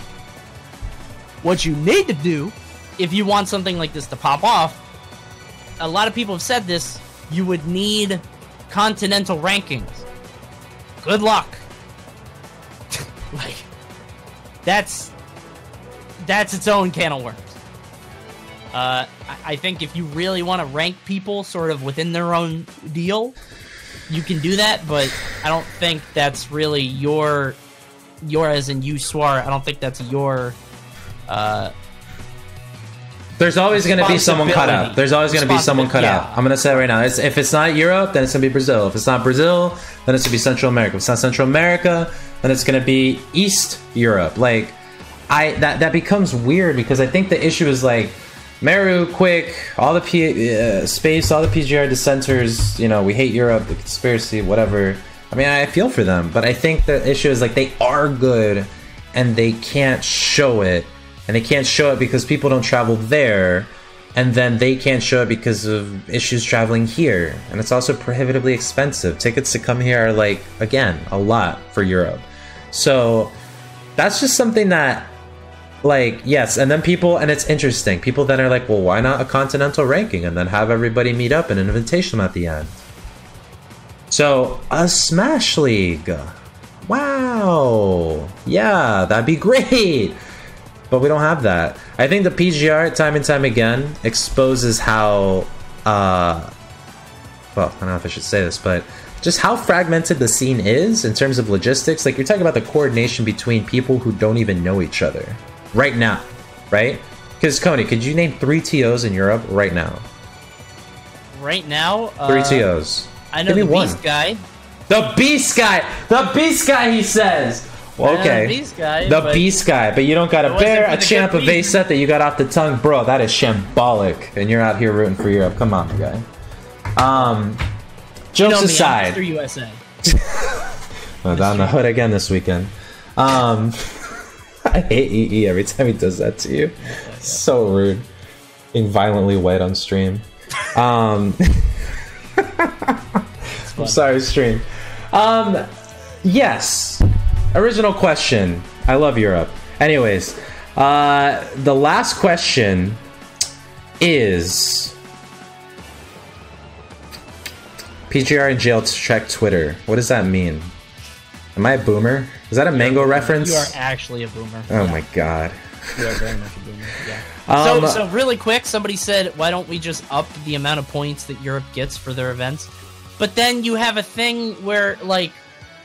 Do you see how people are complaining about Ron getting PGR despite never coming over here and only having 2 wins? I am so mad you just pointed that out, because that is actually what the people want, except from like Belarus and Luxembourg and Austria and Germany and...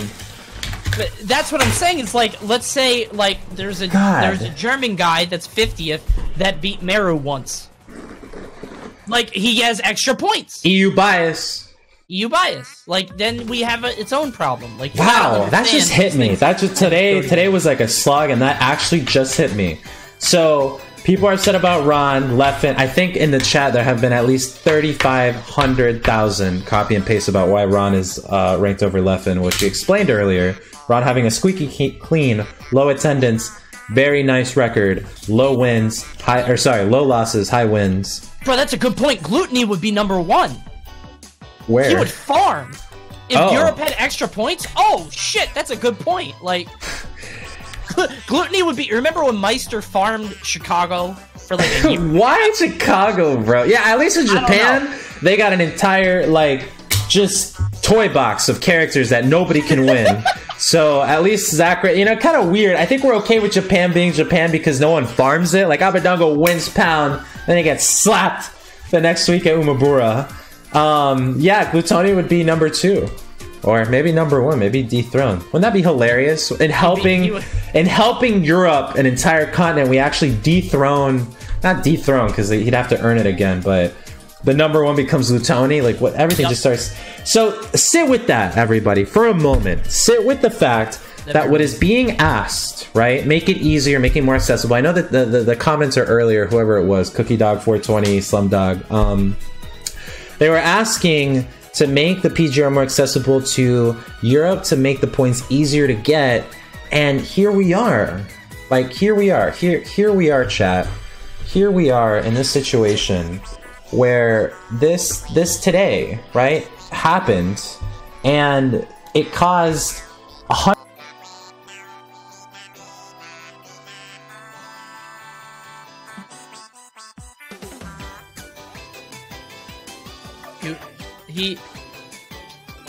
What?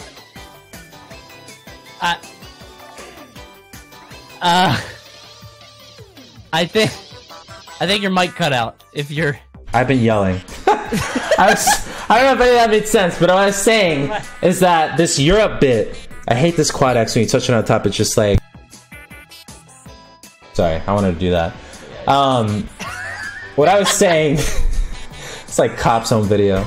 I was saying, everybody, think about the fact that you're gonna have Meru or Space or Quick never coming to US, no S tier wins, being top 30, and being upset equally at Ron for being 50th, never coming here, especially over Big Left. Which imagine anybody in Europe over Big Left, aside of Glutoni. That is a weird reality to consider, and it just goes to show you can't have it both ways. What you want is going to hurt you, resolutely speaking. That's crazy. Yep. It's funny that we have these sessions and like these things dawn on us. It's like therapy. Yeah, I was gonna say we're having breakthroughs ourselves, and we hope that you're having some too there at home. Messed up the camera. Yes, we hope you are too. For anybody who is asking, hopefully the ranking rationale made sense. Some people were requesting for the face reveal of Tass. Him coming onto the I'm giving up. Him coming onto the stream, explaining the finer points to the rankings, since of course it's all in his .txt file. I'm joking, it's not. But yes, hopefully we can do that if he's not completely just plugged into the mainframe and gone forever. But we're gonna arrange for that. Q&A, you were amazing tonight. I think we can end it on that unless one catches your eye. I didn't see any on the way out while I have my tirade. Chat, you get one more shot. Ask me a question right now. If it's worth it, I'm gonna answer it. If not, I'm gonna shut up.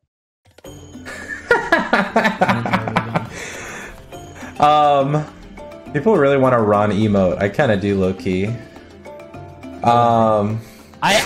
This is the closest. I have a $15 emote for one of my subs that I love for a long time. This is my Ron. Here he is. Suar had a heated gamer moment. I didn't say the N word, so you're just wrong. cursed for like 3 minutes. That's when the mic turned off. These mother. No, it's fine. Tonight, Julie's been crying a lot. She only doesn't cry if Malarai. We think she's fussy. Hoping she's not sick. Thank you for asking. What is this theme? Sorry, I'm getting some like interesting, like I'm in the jungle classic mode. Dude, I swear to God, every day I hear a new song from the Smash Ultimate soundtrack that I've never heard in my life. Alright. Suar, who do you main? I main Zero Suit Samus. Go ahead and cancel me now if you want to. That's gonna be it. I'm gonna call it. We almost had a 2-hour episode. We had a 2-hour episode, and it was only 50 through 41 and an Area 51 article. I cannot imagine the rest of this week. I can't. Low-key might not be here on Wednesday unless you want to do a late show. I wouldn't be able to do Wednesday either. Wow, okay, cool. Yeah. Anyways, production chat, thank you. Coney's gonna go. Coney, where can we find you? Where is your latest PokeTube and Death Stranding stream gonna be scheduled for? Hi, everybody. Thank you for watching. If you want to yell at me for any of my opinions show, you could just write a letter to yourself and then throw it. Care. You can tweet at me at Coney and follow me on Twitch at Coney2. I hope you guys enjoy the rest of the rankings. Again, 50 through 31 are really crazy, and then it like kind of evens out. You know what I mean? As people realize, like, oh, I am or whatever. I love this part of the season.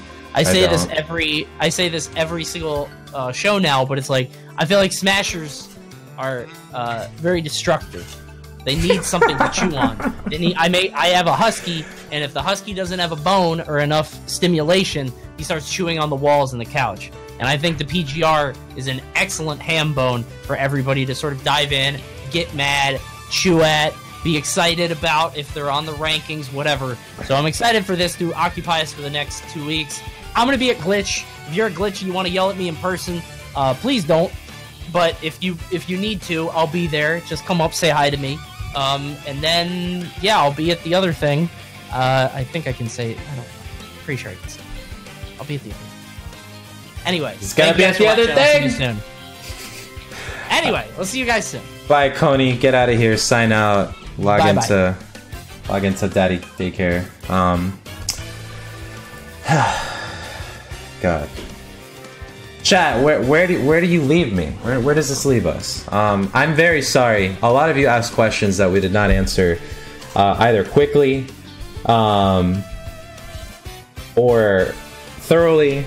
We're trying to have fun, okay? Like the rationale for the rankings, like we've gone in depth with FAQ. I put the video out. If you're talking about numbers games, the lists have it out. People are in the chat actually doing a good job of like, well, he got this and that, so this and that does that. We have a goal. and it's a hard goal, and we realize our challenges, we take in feedback. It's hard. It's really hard. It's actually extremely hard, but I think it's a net positive, all things considered. And for anybody who almost got ranked and didn't, or thought they should have been but weren't, or were but might want to be higher, want to be higher, I don't really have anything to say to you other than you're seen, and we try to make sure each scene that we're responsible for, whether it's melee, whether it's ultimate, like, has its best shown and in the best possible light. Which, by the way, not to even toot his horn, but Cud with the videos, like, did an amazing job.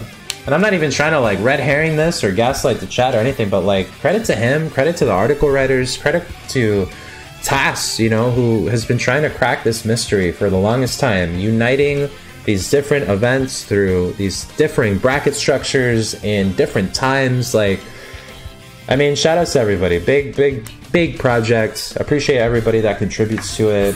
Even when you criticize it, it's only made it better. Player, you want to know something funny? Something real funny? Back then, way back when, in like Smash Time BC, you had like the Panda Global rankings. Let's see, Panda Global rankings. V1? The Panda Global rank, oh my god. That's V2. Yeah, Panda Global rankings used to be ugly. And don't say they still are, because that's very rude of you, chat person. But V3, V2, they got facelifts. They had, like, all sorts of stuff going on when it comes to, like, aesthetics and everything. This was literally, I know Coney's not here, but whatever. Actually, I could turn him off. Production. This was on ESAM's channel, guys. What we had. This is what we gave you back then for top Smash 4 players. I even narrated this, but you can't even hear it because it's muted.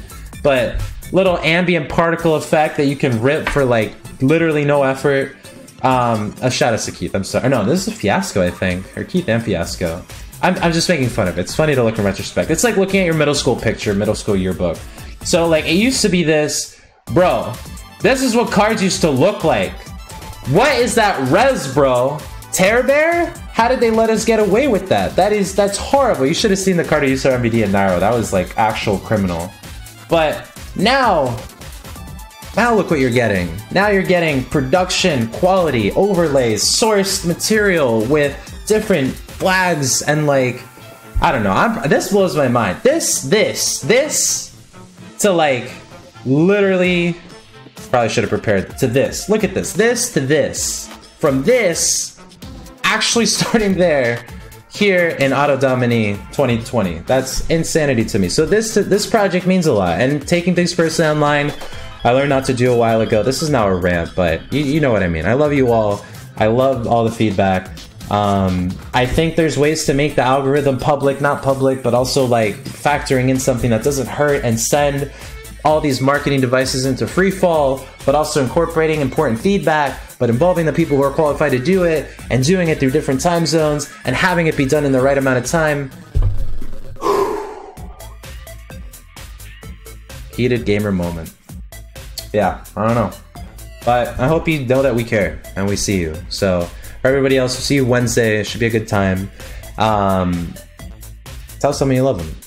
Whole thing as always. And this will be on YouTube. Clip it. This will be on SoundCloud and Spotify. So yeah, it's a good 2-hour listen. Hope you got that road trip set up because we went in. We went hard. So have a good time. See you on Wednesday. If we make it then. Actually, jokes, not Wednesday. Coney and I will not be available. So see you hopefully either really late Wednesday night or Thursday. We'll post an announcement. Please forgive us. Please forgive us. We're so sorry, but there's just pre-engaging obligations that we have to take care of, each personal. So love you all. See you next time.